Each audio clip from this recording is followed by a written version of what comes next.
The terminal at Calgary International Airport was never quiet at 5 in the afternoon. It buzzed and hummed with the particular kind of controlled chaos that only airports could produce. Rolling suitcases dragging against polished floors, overhead announcements cutting through conversations, children tugging at sleeves and pointing at aircraft through wide glass windows as golden light poured in from the west, washing everything in amber and shadow. It was the kind of late afternoon that made the sky look painted, the kind that made people stop for just a second before remembering they had somewhere to be. Gate 14B was assigned to Global Wings Flight 407, departing Calgary for Toronto at 5:45. The line of passengers stretched back from the gate agent's podium all the way to the row of blue seats that lined the waiting area. There were business people with laptops tucked under their arms and earbuds already inserted, families reorganizing bags and distributing snacks to restless children, elderly couples checking their boarding passes for the third time to make sure the seat numbers hadn't somehow changed. It was an ordinary Tuesday. It was supposed to be an ordinary Tuesday. Mara Elias stood at the very back of the boarding line, holding the hand of her daughter, Sophia. Mara was 38 years old, with dark circles beneath her eyes that no amount of sleep seemed to fully erase anymore, and a quiet dignity that she carried in the straightness of her back, the steadiness of her gaze. She wore a simple beige coat over a pale blue blouse, practical shoes, and a small silver cross at her throat that had belonged to her mother. She had a medium-sized carry-on at her feet and Sophia's pink backpack hanging from one shoulder along with her own bag. She looked like what she was, a woman traveling alone with her young daughter, doing her best to manage everything at once without drawing attention to herself or asking anything of anyone. Sophia was 7 years old. She had her mother's dark eyes and her late father's stubborn chin, and a pink bow clipped into her hair that had survived the entire journey from their apartment in northwest Calgary to the airport, which Mara privately considered a small miracle. Sophia wore a floral dress that she had chosen herself that morning, pink and white with tiny rosebuds, and her favorite sneakers, the ones with the light-up soles that she had been promised she could keep wearing until they fell apart. She carried her backpack with both straps on, the way Mara had taught her, so her hands would be free. Sophia liked having her hands free. She was always reaching for things: door frames, window ledges, the spines of books on shelves, the hands of strangers who looked like they needed one. They were traveling to Toronto to see Mara's older sister, Elena, who had just had a baby. It was the first grandchild on that side of the family, and Mara had been saving for months to afford the tickets. She had bought them during a sale 2 weeks before the flight and had reorganized her entire week to make it possible, rearranging her shifts at the healthcare facility where she worked as a personal support worker, arranging for a neighbor to collect their mail, packing carefully and methodically so they wouldn't need to check luggage and pay the extra fee. The trip meant the world to her. To Sophia, who had been counting down the days on a paper chain she'd hung on her bedroom wall, it meant even more. They reached the front of the line. Mara handed the gate agent, a thin man with a practiced smile and a name badge that read Desmond, both boarding passes. He scanned them briskly, glanced at the screen, and then paused. "Ma'am," he said, "I'm going to need you to step to the side for a moment." Mara felt the familiar tightening in her chest. "Is there a problem?" "Your seats have been reassigned. We've had a configuration change on this aircraft, and we need to reseat some passengers." "Both seats?" Mara asked. Her voice was calm. She had learned long ago that calm was more effective than alarm, even when alarm was entirely justified. "Yes, both seats. If you'll just step aside, someone will be with you shortly." The line moved forward behind her. Passengers flowed past like water around a stone, barely glancing over. Mara guided Sophia to the side and stood there, one hand on her daughter's shoulder, watching the line thin and the gate slowly empty. A woman in a red blazer came over, introduced herself as Patricia, and explained in a tone that was professional but utterly without warmth that due to the aircraft change, Mara and Sophia's original seats in row 22 were no longer available. They would need to be accommodated in the back of the plane. Row 36, middle seats, not together. Not together, Mara repeated. Unfortunately, those are the only seats available at this time, Patricia said. We do apologize for the inconvenience. She is 7 years old, Mara said. I cannot sit separately from my 7-year-old daughter. We understand your concern, ma'am, but she has never flown without me beside her. She is 7. Other passengers have already been seated, and it would be very disruptive to— I am not asking you to disrupt anyone, Mara said, still calm, still steady. I am asking you to ensure that a child and her mother are seated together on a flight. This is a basic requirement. Patricia's expression did not change. It had the quality of a wall, smooth, impenetrable, and faintly contemptuous in a way that Mara recognized immediately. It was the expression of someone who had already decided, before the conversation began, that the woman in front of her was going to be difficult, was going to make a scene, was going to be the kind of passenger that required management rather than service. Ma'am, if you'd like to speak to a supervisor— Yes, Mara said, I would. But the supervisor, a broad-shouldered man named Glenn, who arrived 12 minutes later, was no more helpful. He confirmed what Patricia had said. The configuration change was real. The seats were what they were. He was sorry. He would note her complaint. He suggested she speak with the flight crew once aboard, as they sometimes had more flexibility. He used the word flexibility twice, which Mara noted and which meant nothing. By the time they boarded, the plane was almost full.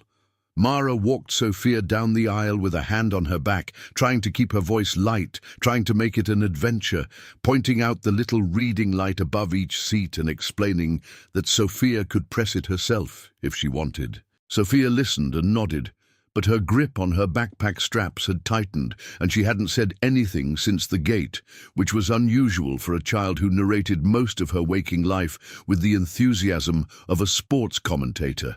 Row 36, middle seat, left section. Row 36, middle seat, right section. 11 rows apart. The man in the window seat of Sophia's row was already asleep, or performing sleep convincingly. The woman in the aisle seat looked up, assessed the situation, and immediately turned back to her phone. Mara helped Sophia stow her backpack in the overhead bin, crouched down beside her in the aisle, and spoke quietly and directly. I'm going to be 11 rows ahead of you, she said. You can see the back of my seat from here.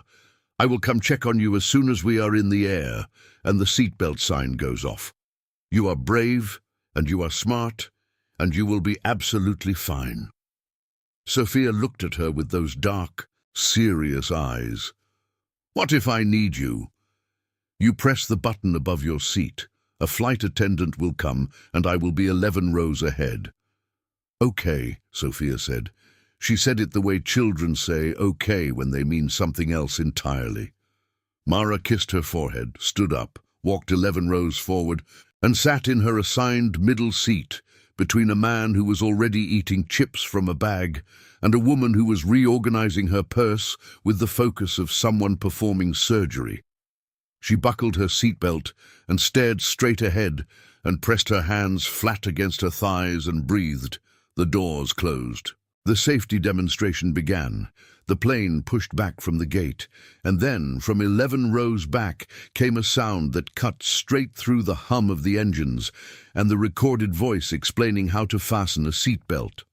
Stop this plane now! It was Sophia. Her voice was not hysterical. It was not a tantrum voice or a frightened voice. It was something else entirely. Clear and sharp and carrying, the voice of a child who had decided with complete certainty that something needed to be said and that she was the one who needed to say it. "Stop this plane now! Something is wrong!" The cabin went still in that particular way that only happens when something unexpected occurs in a confined space. Heads turned.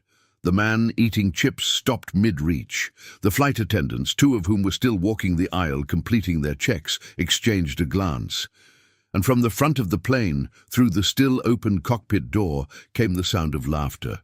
It was not the laughter of alarm or confusion. It was the easy, dismissive laughter of men who have just heard something they find amusing.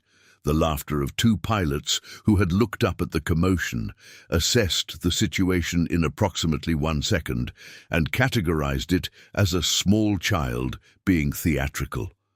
One of them, the first officer, actually leaned out of the cockpit doorway to look down the aisle, and when he saw Sophia standing in her row with her small hand raised and her pink bow and her floral dress, he laughed again and said something to his colleague that no one in the cabin could hear, but that everyone somehow understood. A flight attendant, a young woman named Brianna, whose expression suggested she was trying very hard to be professional and patient at the same time, made her way back to row 36.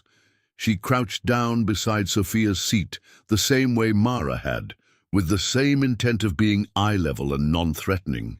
"Sweetheart," she said, "the plane is going to be okay. I know it can be a little scary." "I am not scared," Sophia said. "I need the plane to stop." "Why do you need the plane to stop?" "Because I heard something," Sophia said, "under the plane, before we moved."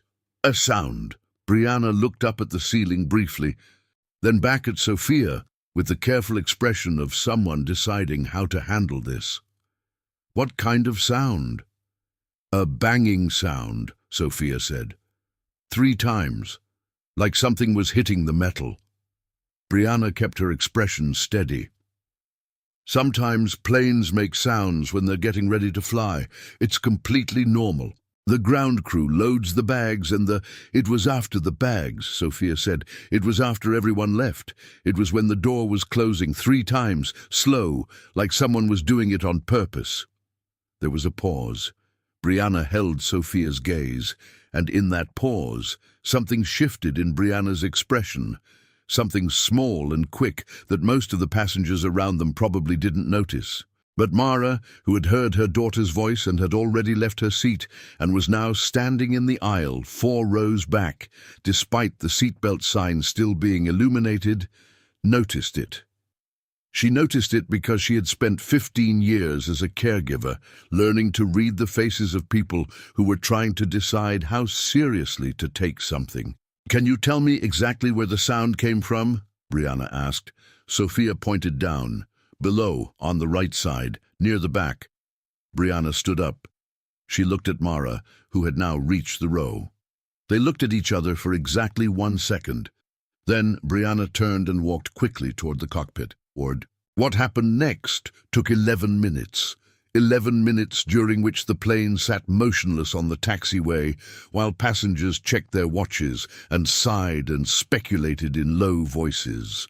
11 minutes during which Mara sat beside Sophia with her arm around her daughter's shoulders and did not let go.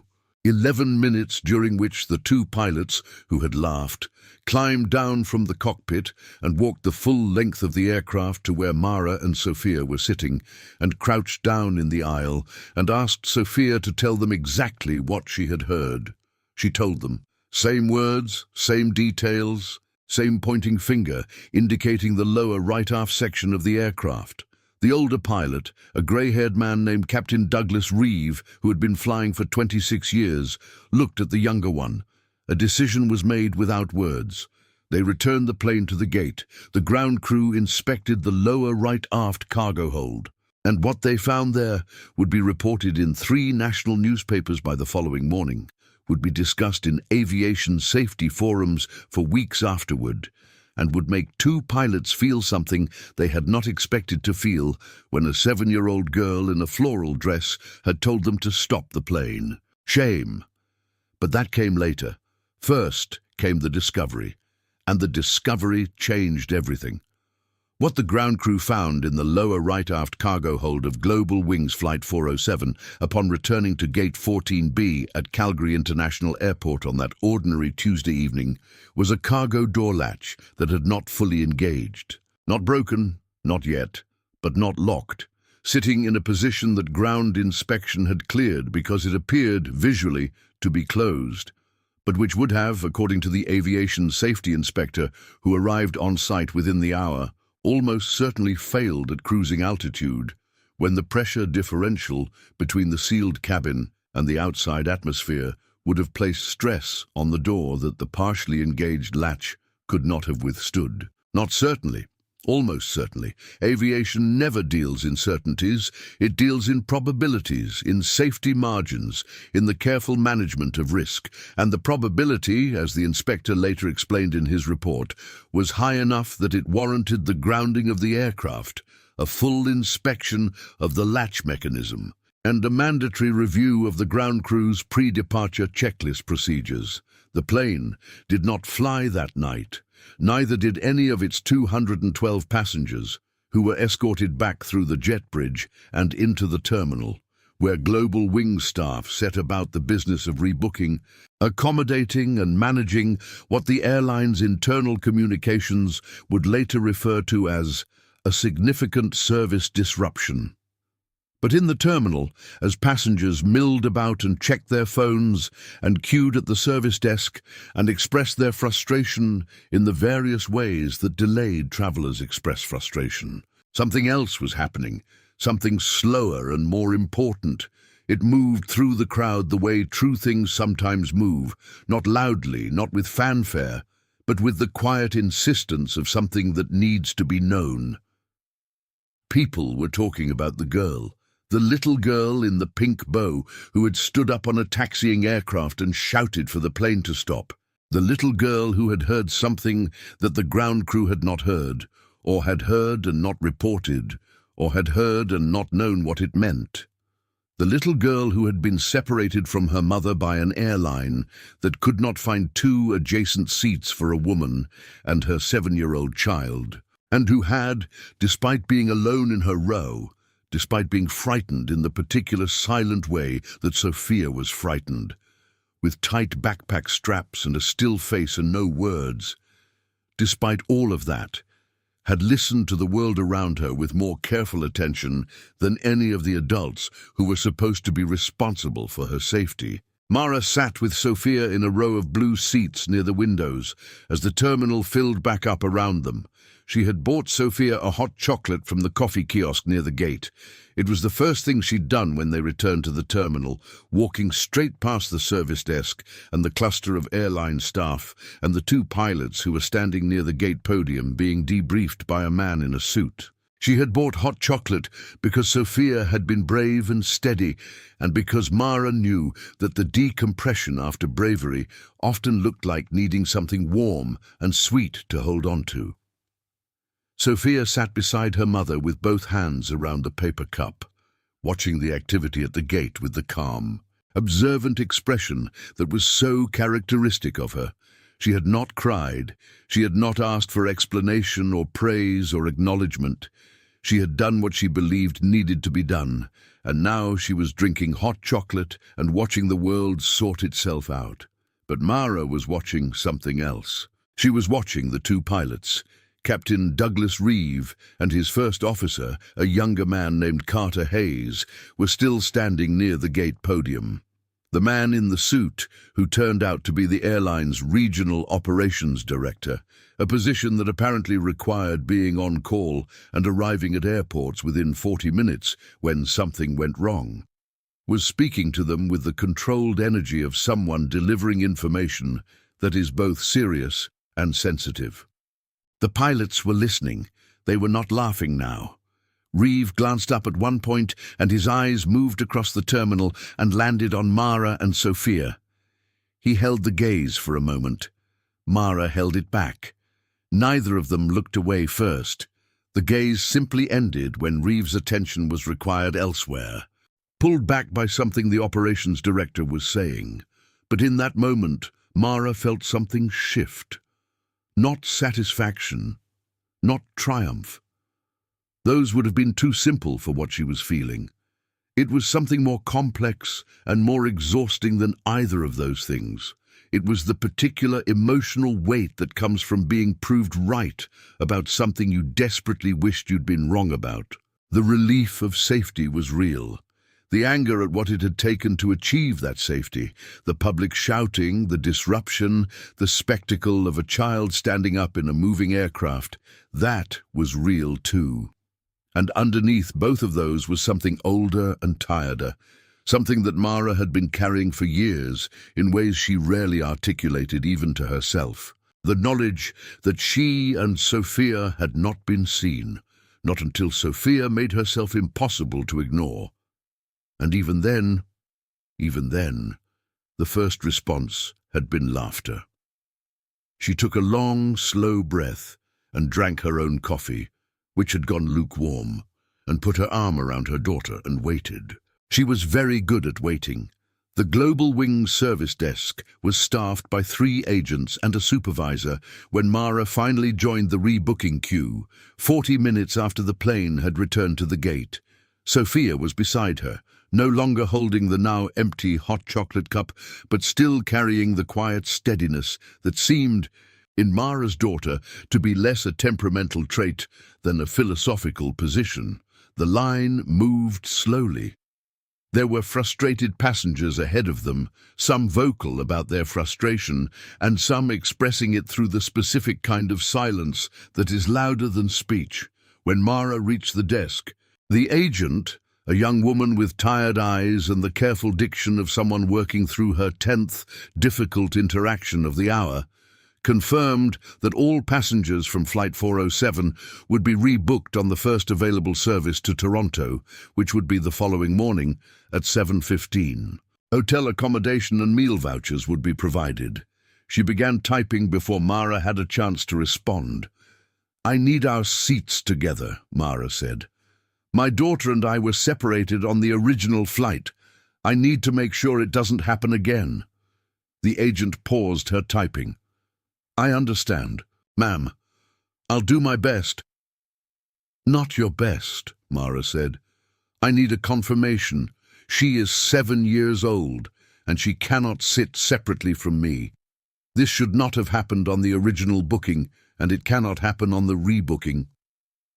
The agent glanced at the supervisor, a middle-aged woman who had been monitoring the desk from a position slightly behind and to the left. The supervisor stepped forward. Her name badge read Linda. She looked at Mara with the evaluating gaze of someone deciding in real time what category this situation belonged to. And then something unexpected happened. Linda recognized Sophia. Not immediately, not consciously, but Mara saw the moment it clicked. Saw the supervisor's gaze move from Mara's face to Sophia's, and then to the pink bow and the floral dress, and something changed in Linda's expression. The professional caution did not disappear, but something else appeared alongside it. Something that looked cautiously and tentatively like accountability. "You're the passengers from 407?" Linda asked. She stopped herself. "Yes," Mara said. Linda straightened. She reached past the agent and typed something herself. "I'm going to put you and your daughter in 4A and 4B, she said. "Business class, for both legs, as a courtesy for the disruption." Mara looked at her steadily. "Thank you," she said. She meant it, but she meant it the way you mean it when something right is finally done. Without warmth, without relief, without the performance of gratitude that people sometimes expect when they've corrected a wrong they helped create. Linda nodded. She understood, or she was beginning to. They were given a hotel voucher and a meal voucher and directed to the shuttle pickup. As they walked toward the exit, Mara carrying both bags and Sophia walking beside her with her backpack on both straps the way she'd been taught, a man fell into step beside them. He was perhaps 60, well-dressed, with the kind of face that had spent a lot of time outdoors and carried it well. He had been in the boarding queue earlier. Mara had a habit of noticing people. "Excuse me," he said. He spoke directly to Sophia. "I was sitting near the front. I heard what you did." Sophia looked up at him. "I wanted to tell you," he said. "That was one of the bravest things I have ever seen, and I'm 71 years old, so I have seen quite a few things." Sophia considered this for a moment. "I just heard something," she said, "and nobody else was saying it." The man was quiet for a moment. Then he nodded once, slowly, as if this were a more complete answer than he had been expecting. "That's usually how it works," he said. "The people who speak up, they usually just heard something that everyone else decided to ignore." He tipped his head in a small, respectful gesture and moved ahead toward the exit.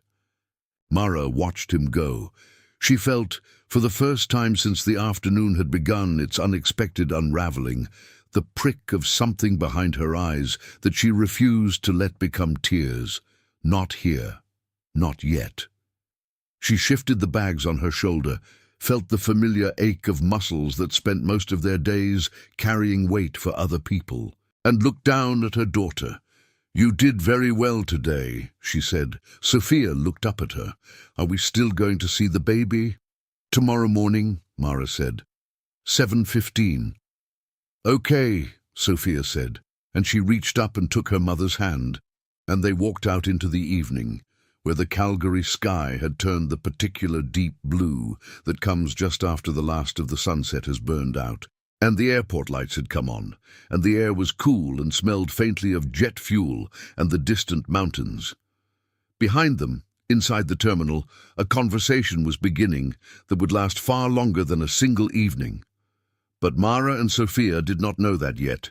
They were walking toward a hotel shuttle, and Sophia was pressing the light-up soles of her sneakers against the pavement to make them flash, and Mara was thinking about Eleanor's new baby and the paper chain on Sophia's bedroom wall, and the way certain days refused to be ordinary, no matter how much everyone involved had planned for them to be. The shuttle arrived. They got on, the doors closed, and somewhere behind them, in a maintenance hangar at the far end of the airport, a team of technicians was taking apart a cargo door latch piece by piece to understand exactly how it had come to be in a position that a child had noticed and two grown men had laughed at, and what that said about the systems designed to keep 212 people safe 35,000 feet above the earth. The answer, when it came, would not be comfortable for anyone.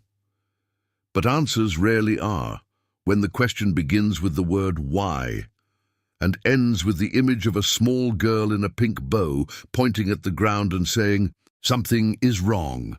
Nobody had listened to her at first, and that, in the end, would be the most important part of the story, not what she had heard, not even what she had done, but the precise and measurable number of seconds between the moment she spoke and the moment anyone with authority took her seriously. Those seconds would be counted. They would be documented. They would be the reason for the memo that the airline's chief safety officer would write 2 weeks later, addressed to every gate and ground crew manager in the country. But that was still 2 weeks away. For now, there was a hotel room and room service, and Sophia asleep in a wide white bed with her pink bow on the nightstand and her sneakers on the floor beside her, and Mara sitting in the chair by the window in the dark, watching the lights of the airport in the distance, feeling the particular stillness that arrives when something catastrophic has been averted, and the body is still trying to decide whether to feel grateful or devastated or both. She chose gratitude. She always did. It cost more than anger and lasted longer. She sat there until the lights on the runway blurred, and then she went to bed. The morning came the way mornings do after difficult nights, without ceremony, without acknowledgement of what had preceded it, simply arriving with its ordinary light and its complete indifference to the emotional weight of the hours that had passed. Mara was awake before the alarm, as she always was on days that mattered. She had slept in pieces, waking every 90 minutes or so with the hypervigilance that follows near disaster, her body still running calculations that her conscious mind had already resolved. She dressed quietly in the grey, pre-dawn light while Sophia slept on. then made coffee with the small machine on the hotel room dresser and stood at the window watching the airport in the distance come to life.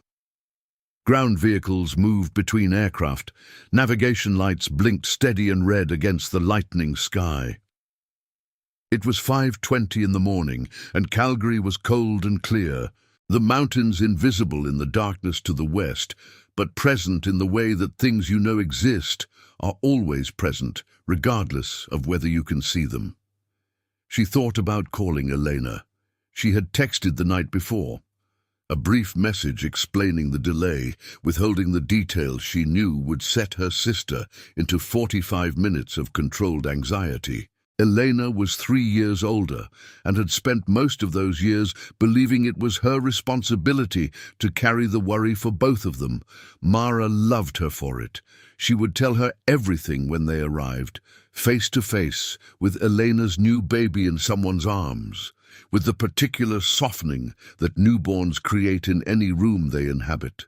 That was the right context for the story.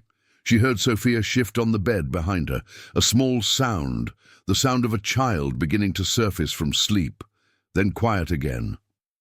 Mara drank her coffee and thought about the cargo door latch.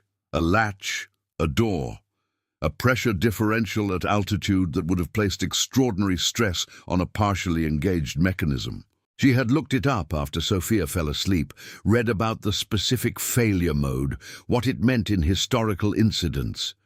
She had needed to understand exactly what had been averted, and understanding it had not made her feel better.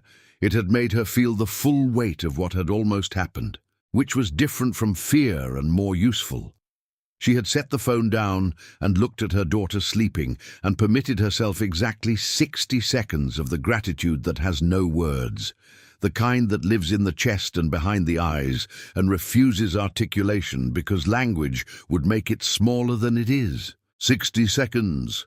Then she had gone back to the practical business of being the person she needed to be. At 6:45, they were at Gate 22, assigned to the rescheduled Flight 407R. The gate area was filling with the same passengers from the night before, carrying the particular fatigue of a delayed departure and a hotel night that is never quite as restorative as home. The same business people, now with a more urgent relationship with their laptops. The same families with children who were either overtired and quiet or overtired and vocal. And there was Sophia in seats 4A and 4B, window and aisle, business class, eating a croissant that a gate agent had brought without being asked. A young woman named Priya who had simply appeared with a small paper bag and 2 orange juices and set them down without making eye contact, which was either shyness or the grace of someone who understood that kindness sometimes works best when it doesn't call attention to itself. Sophia was looking out the window at the aircraft, a different plane. Global Wings had brought in a replacement overnight, and Mara had found out through her own inquiries with a ground operations supervisor who had been more forthcoming than expected, perhaps because it was early and he was tired, and his practiced professional neutrality had not yet fully engaged. The replacement aircraft was a slightly older model, a narrow body where the previous plane had been a wide body, which meant a longer flight in somewhat tighter conditions. Mara did not share this observation. She drank her orange juice. What she didn't know yet, and what none of the passengers knew, was that in the aviation safety office on the north side of the airport, a meeting had been underway since 5 in the morning. The airline's regional operations director, the chief safety officer, 2 Transport Canada representatives, the lead maintenance supervisor, and the VP of operations on secure video call from Toronto. The airline's legal counsel was also present. The conversation in that room was not comfortable. The preliminary inspection report had been clear. The cargo door latch was not a manufacturing defect or equipment failure. It was a procedural failure, a step in the pre-departure checklist that had been performed, logged and signed off on, but performed incorrectly. The latch had been checked visually but never physically tested for full engagement, a deviation from procedure that the lead inspector believed was unlikely to be unique to this one aircraft on this one evening. In simpler language, it had probably been happening for a while. Not on every flight, but with enough frequency and enough conditions of haste and habit mistaken for rigor that the inspector was unwilling to call it isolated. He recommended a full procedural audit of all Global Wings ground crew operations across the country. He used the word systemic twice in his report, which is the kind of word that lands with particular weight in rooms full of lawyers. The Vice President of Operations had said very little during the call. She was a woman named Rosalind Mercer, who had been in the aviation industry for 22 years and who understood, without needing it explained, that this was the kind of situation that creates a before and after. Before the girl spoke up, after the girl spoke up. The before and after not just of one evening's flight, but of a safety practice that had been drifting out of alignment in a way that on a different night could have had consequences that no legal counsel and no amount of documentation could have managed. She had said, near the end of the call, something the documentation specialist wrote down because it needed to be written. A 7-year-old heard what our pre-departure process missed. I want that in the opening paragraph of whatever we send to every ground crew in this country. It was put there. Captain Douglas Reeve arrived at Gate 22 at 6:58, 7 minutes early, full uniform, grey hair neat, posture straight with decades of practiced authority. He walked through the gate area and then he stopped. He had seen Mara and Sophia. He stood there for 4 seconds, long enough in an airport to be noticed, and then walked over. Sophia was still looking out the window. Mara saw Reeve coming and did not change her expression. She had not decided yet what to feel about him. Anger was too simple. Understanding was too generous. She was somewhere in between, in the honest, complicated space where most real feelings live.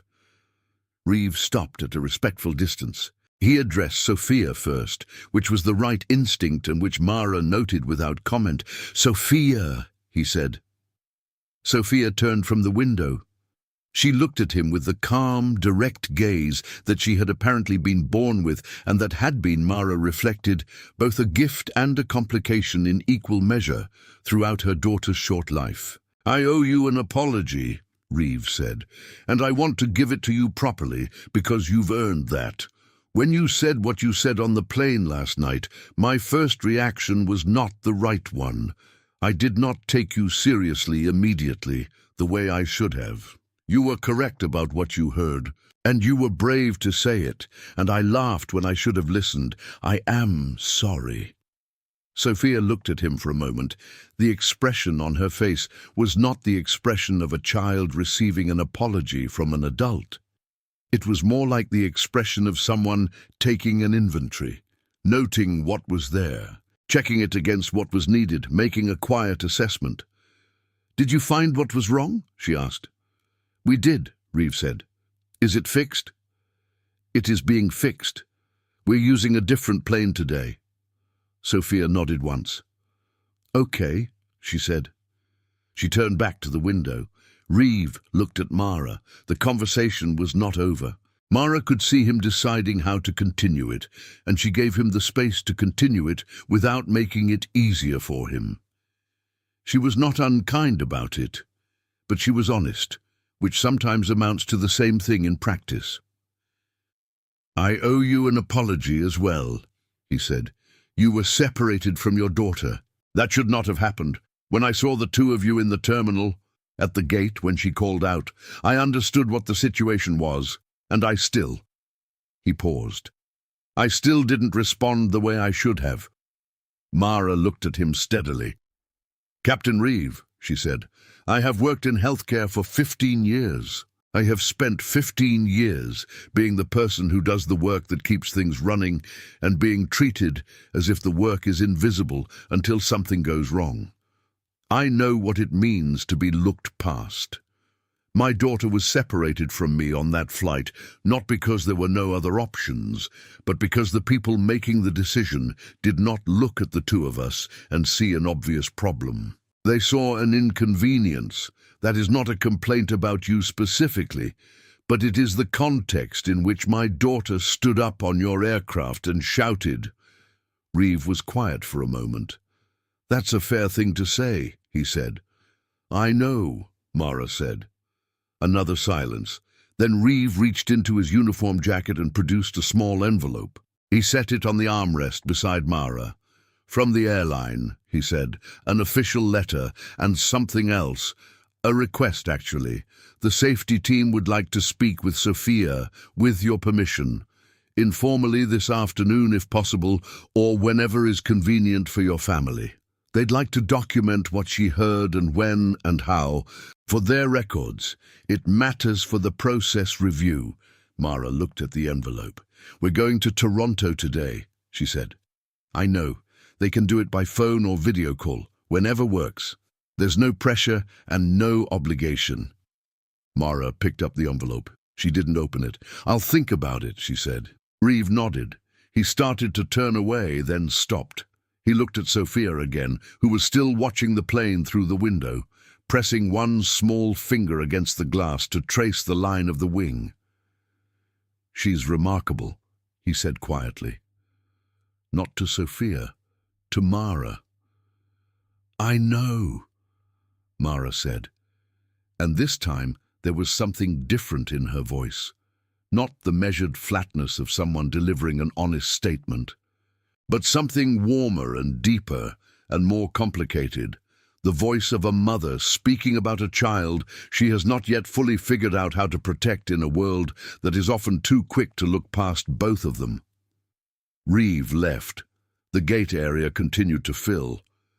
At 7:10, the boarding announcement was made, and Mara and Sophia were among the first to board, because business class boarded first, and they were in business class now, and the gate agent who scanned their passes held the scanner steady and did not ask them to step aside, and did not find any configuration changes that required them to be reaccommodated. They walked down the jet bridge and onto the plane. They found their seats. They buckled their seatbelts. And this time, before the doors closed, Sophia sat quietly, with her hands folded in her lap, and listened. Mara watched her and did not interrupt.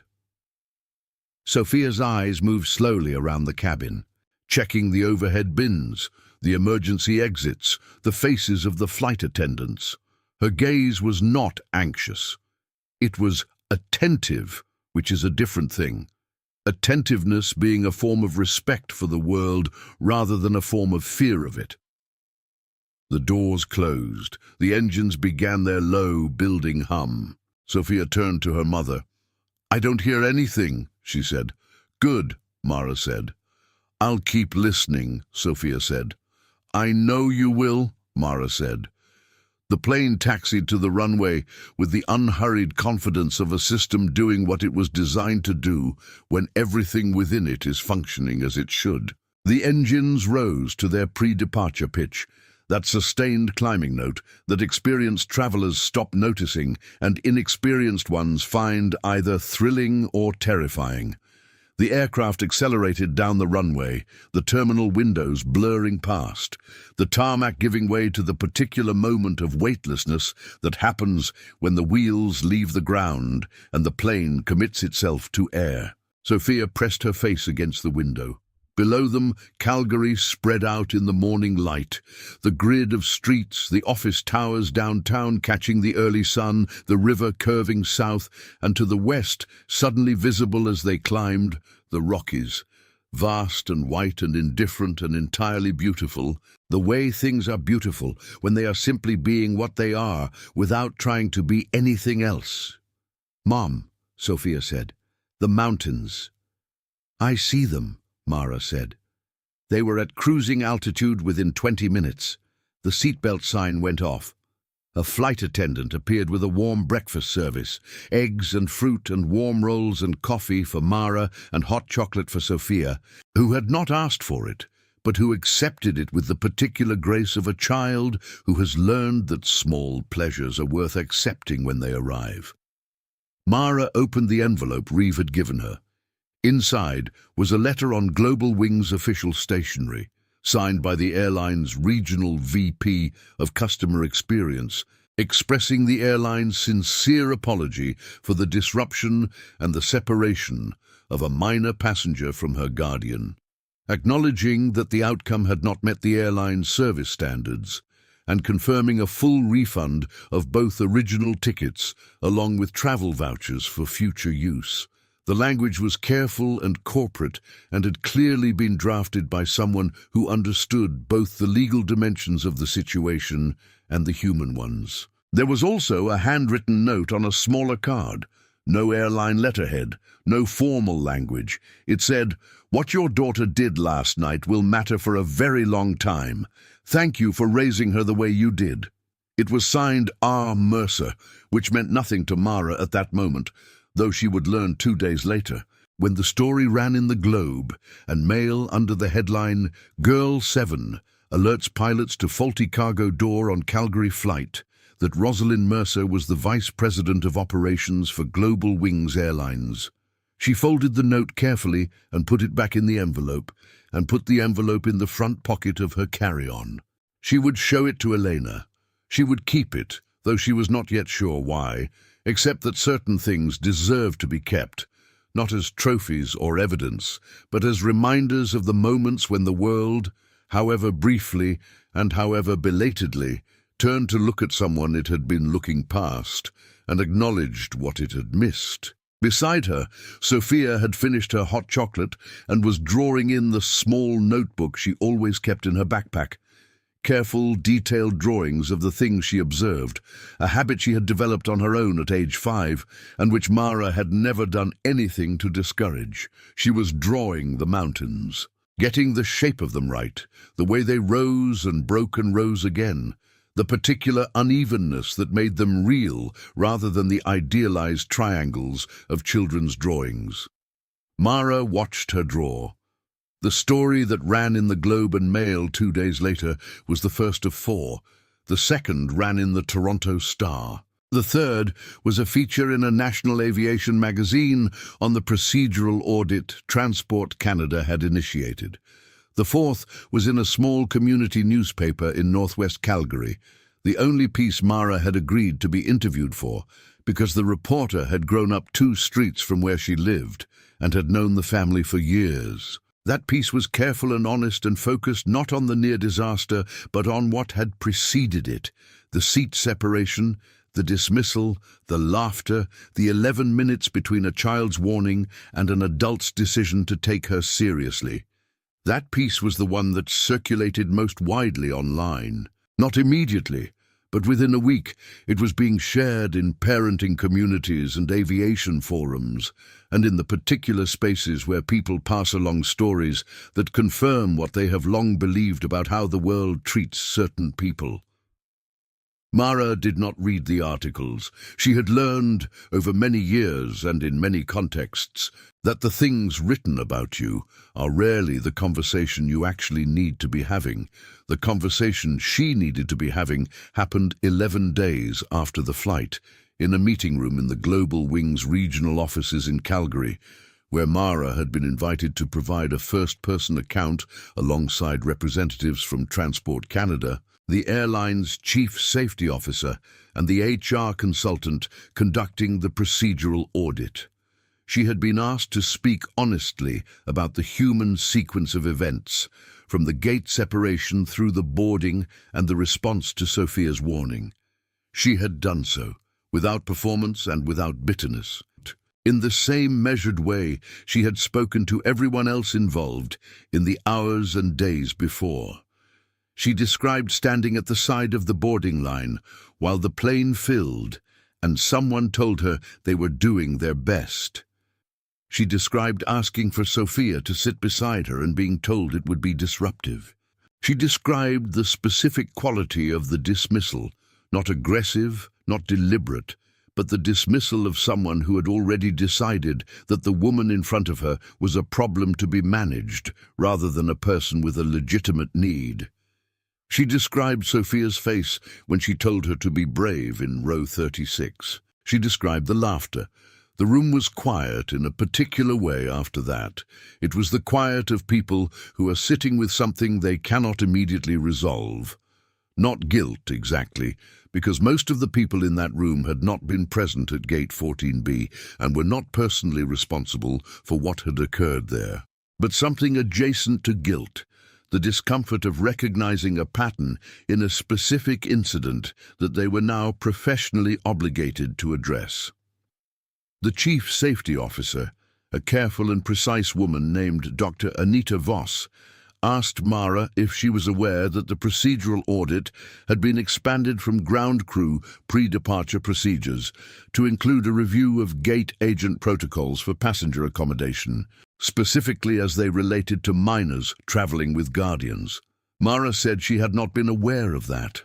Dr. Voss said it had been a direct result of the incident report, which had documented not just the cargo door issue, but the full sequence of events, including the seat separation. Mara said, "That's the right thing to do." Dr. Voss said, "It should have been the right thing to do before all of this." Mara said, "Yes." They looked at each other across the table with the particular recognition that sometimes passes between women in professional spaces when something true has been said plainly enough to sit in the room without being softened or redirected. The audit's findings documented 17 instances in a single year in which minor passengers had been separated from their guardians on Global Wings flights due to seat configuration changes. And in nearly all of those cases, the issue had only been resolved after the guardian had pushed persistently for it. The report recommended mandatory adjacent seating for children under 12 as a default non-negotiable accommodation and a revision of gate agent training to address the specific failure of treating a child's safety as a service preference rather than a requirement. These changes were implemented, not immediately. The logistics of policy change in large organizations are never immediate, but within a quarter, and with the kind of institutional urgency that is typically reserved for things that have been formally documented as failures, rather than things that people have been informally complaining about for years. Mara received a notification about the policy change in the same email thread that had been used for all the official correspondence since the incident. She read it standing in the break room at the healthcare facility where she worked. Between a morning shift and an afternoon visit, she read it twice, then set her phone down and finished her tea. She felt something reading it. Not the uncomplicated satisfaction of a problem solved, because the problem had never been only about airlines or only about seat assignments. It was something more qualified and more durable, the specific feeling of knowing that something real had changed, even if the change was partial and institutional and would require enforcement to be meaningful, and even if it had taken a 7-year-old girl shouting on a taxiing aircraft to create the conditions under which the change became possible. Sophia had been told about the policy change in language appropriate to a 7-year-old. Which is to say, she'd been told that the airline had made a new rule so that parents and kids always get to sit together on planes now. She had considered this information for a moment, and then asked if the rule applied to dogs too, because she had been thinking about whether dogs got scared on planes without their owners nearby. Mara had said she would look into it. Sophia had accepted this and returned to her drawing. They were home by then, back in the apartment in northwest Calgary, back to school runs and shift schedules and the paper chain on the bedroom wall that had been taken down and replaced with a drawing that Sophia had made on the flight to Toronto. A careful rendering of the mountains seen from above, snow-covered and golden in the morning light, with a small plane visible in the upper corner of the page, its wings level and straight and catching the sun. Mara had it framed. She hung it in the hallway, where she would see it every morning when she left for work and every evening when she came home. Beneath the drawing, she taped the handwritten note from Rosalind Mercer, the one that said, "What your daughter did last night will matter for a very long time." She did not tape it there as a trophy or a monument. She taped it there because it was true, and because she wanted Sophia to see it every day, not to remind her of what she had done, but to remind her of something more essential, that what you hear matters, that saying it matters, that the world is full of sounds that everyone has agreed to pretend not to hear, and that the people who refuse that agreement, who stand up in moving aircraft and say something is wrong, even when the response is laughter, even when no one else is speaking, those people matter. Sophia was 7. She would be 8 in the spring. She had no idea yet what her life would hold, what work she would do, what world she would move through, what injustices she would encounter, and what tools she would find to address them. She had no idea that her name would appear in a national newspaper, or that her action would be cited in an aviation safety audit, or that a VP of operations she had never met had put her, a child in a pink bow and a floral dress with light-up sneakers and a croissant in her hand, at the center of a company-wide reckoning with its own failures. She knew that she had heard something, and that no one else was saying it, and that she had said it. And she knew from the way her mother had looked at her in the terminal afterward, not with the bright, performative pride that adults sometimes show children when they want them to feel good, but with something quieter and deeper and more enduring. She knew that this was enough, that it had been the right thing to do, that being the person who says what needs to be said, even when the first response is laughter, is not a burden, but a kind of gift to yourself, to the people around you, and sometimes, on the right evening, to 212 people who will never fully know how close they came to something irreversible at 35,000 feet above the Canadian prairies. This story needed to be told, not because it ended perfectly, it did not. Not because justice was swift and complete, it was partial and slow.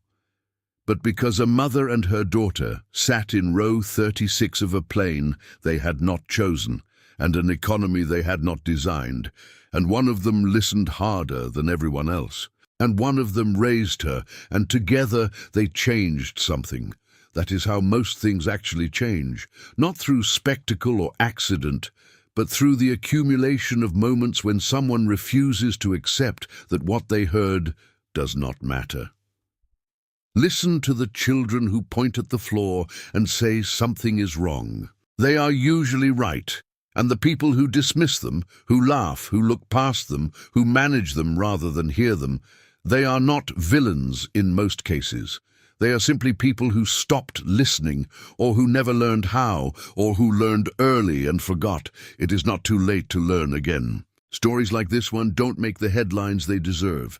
Share it if it moved you, because somewhere right now, a child is pointing at something the rest of us have agreed to ignore.